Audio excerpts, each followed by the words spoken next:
जय श्री राधे कृष्ण। दोस्तों, आप सभी का स्वागत है हमारे यूट्यूब चैनल पावरफुल हिंदू धर्म में।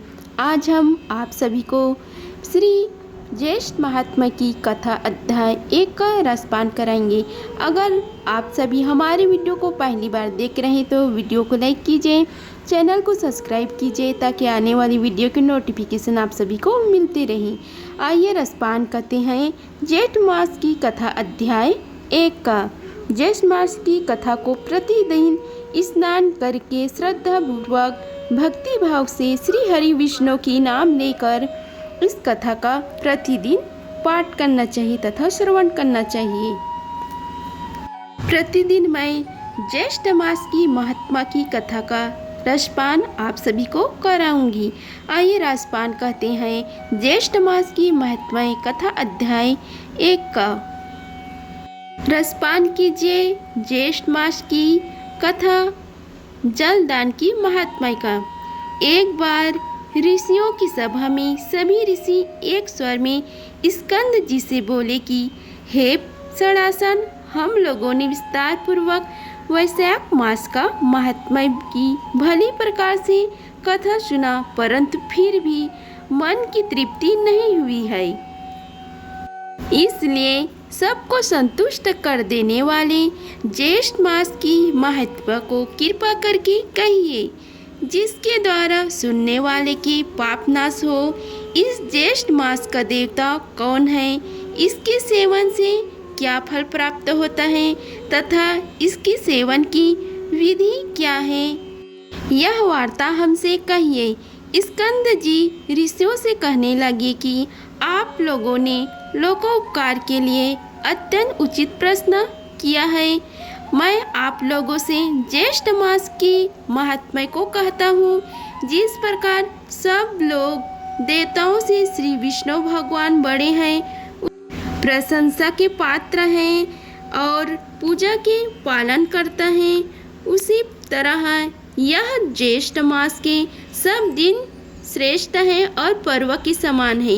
इसलिए यह मास सब लोगों में श्रेष्ठ माना गया है। इस ज्येष्ठ मास में शौच आदि से निवृत्त होकर प्रातः काल स्नान करना चाहिए।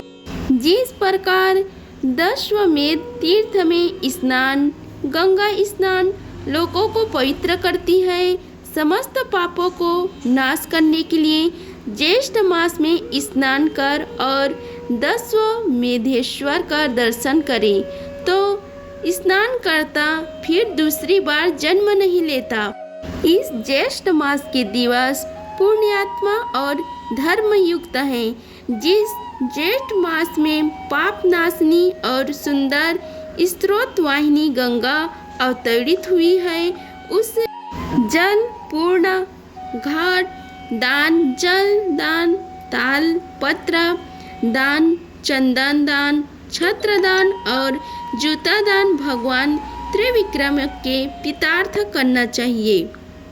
जल दान का मंत्र है, हे केशव, कांटों और कंकड़ों से रक्षा की नियत मैं जूता दान करूंगा, जो कि सब स्थानों में सुख देने वाले हैं। इस जूता दान से आप मुझे शांति प्रदान करें। छत्र दान का महामंत्र है, हे केशव, हे प्रभु, इस लोक और परलोक में धूप से आप मेरी रक्षा करें। हे प्रभु, यह छत्र आपकी पितर था, आपके प्रिय ब्राह्मण को मैंने दिया है। हे शर्करा तथा जल पूर्ण घाट दान का मंत्र है, मैंने शर्करा और जल से पूर्ण घाट का दान दिया, इससे 33 तिथियों के देवता प्रसन्न हुए। व्यंजन दान का मंत्र है, सदैव धर्म को शांति देने वाले ने भी श्री विष्णु भगवान का प्रिय व्यंजन श्री त्रिविक्रम भगवान की प्रीति के लिए मैंने ब्राह्मणों को दान दिया है।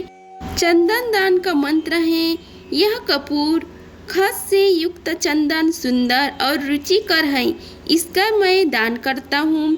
इसके दान से देवता तथा ऋषि, पिता और मनुष्य सब तृप्त होते हैं। इस प्रकार अपनी शक्ति के अनुसार अनेक दानों को देना चाहिए और प्राणी मात्र की रक्षा के लिए निर्जल देश में जल का दान करना चाहिए। जो प्राणी मात्र के लिए जलदान देने में असमर्थ है वह ब्राह्मण के लिए प्रतिदिन जलदान करे और पीपल, वट और आदि वृक्षों को अनेक विधि द्वारा जल से सिंचित करे।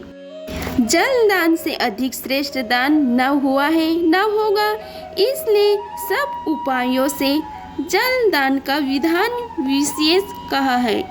जो मनुष्य मोह व ज्येष्ठ मास में जलदान नहीं करता वह घोर नरक की यातना को भोग कर पुनः पृथ्वी पर आकर चातक की योनि में जन्म लेता है। इस विषय में मैं तुमसे एक पौराणिक कथा कहता हूँ, सुनो। पूर्व काल में त्रेता युग के अंत में महेशमतीपुरी में वेदांग का पारंगत धर्मात्मा सुमंतु नाम का श्रेष्ठ ब्राह्मण था। उस ब्राह्मण की गुणवती नाम वाली स्त्री और देवशर्मा नाम वाला एक पुत्र था। देवशर्मा ब्राह्मण पुत्र सदैव देवता पूजन में निरंतर और अतिथि प्रिय था। किसी समय देव योग से वह समाधि लेने के लिए वन में गया। वहाँ प्रतप्त तेज किरणों से और तृषा से अत्यंत व्याकुल हो गया। उस वन के तालाब के समीप जाकर वह एक वृक्ष की छाया में बैठकर जल पीकर समीप ही सो गया। उस ब्राह्मण के भय से उस वन में जो मृग और पक्षीगण थे वे सब तृषा से पीड़ित होकर व्याकुल हो गए और कुछ समय में ही मर गए। और जब सूर्य नारायण के अस्त हो जाने पर जब उसकी निद्रा दूर हुई तब वह ब्राह्मण अपने घर आया। जब अज्ञात दोष से वह ब्राह्मण मर गया तो उसकी पतिव्रता स्त्री अपने पुत्र तथा धन आदि का त्याग कर उसके साथ ही अग्नि में प्रवेश कर गई और उसी अज्ञात कर्म दोष के फल से अनेक नरकों की यातना भोग कर पुनः अपनी स्त्री सहित चातक योनि में आकर अत्यंत दुखी हो गया और पूर्व जन्म के पाप को स्मरण करता हुआ वह अपने घर में आकर और वृक्ष के कटोरे में बैठकर निरंतर करुणा पूर्वक वर्णन करने लगा।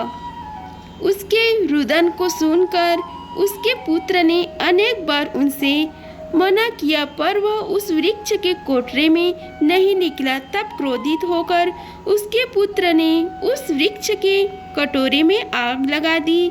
उसके बाद उस अग्नि के ताप से उन दोनों की चातकी के पंख जल गई और वे दोनों रात्रि के समय व्यक्ति से नीचे गिर गए और परस्पर अपने कष्ट की बात कहने लगे। इसके पारस्परिक कष्ट की बात को सुनकर उनका पुत्र विस्मृत हुआ और वह यहाँ वहाँ श्रेष्ठ ब्राह्मणों के आश्रय में नया और अपने पिता का सब वृतांत उन ब्राह्मणों को कहकर उनसे अपने पिता के उद्धार का साधन जान अपने घर आया। उस ब्राह्मण श्रेष्ठ ने उसी निर्जन वन में प्याऊ लगा दी। उस प्याऊ के पूर्ण प्रभाव से उसके माता पिता जातक के योनि से मुक्त होकर दिव्य रूप होकर सुंदर विमान में बैठकर श्री विष्णु भगवान के धाम को चले गए। हे विप्र प्राणी, मैंने पूर्व में वृत्तांत आप लोगों से कहा जिसमें जन्म मार्ग के अवरोध से जल दान की अद्भुत महिमा का वर्णन है। इति श्री ज्येष्ठ मास महात्म्ये संपूर्णम। इस प्रकार ज्येष्ठ मास की महात्मा में जल दान का महात्मा का प्रथम अध्याय संपूर्ण हुआ। अगर आप सभी को हमारी वीडियो पसंद आई होगी तो वीडियो को लाइक कीजिए, चैनल को सब्सक्राइब कीजिए और कमेंट बॉक्स में ओम नमो भगवते वासुदेवाय लिखिए। धन्यवाद। मिलते हैं अगले वीडियो में।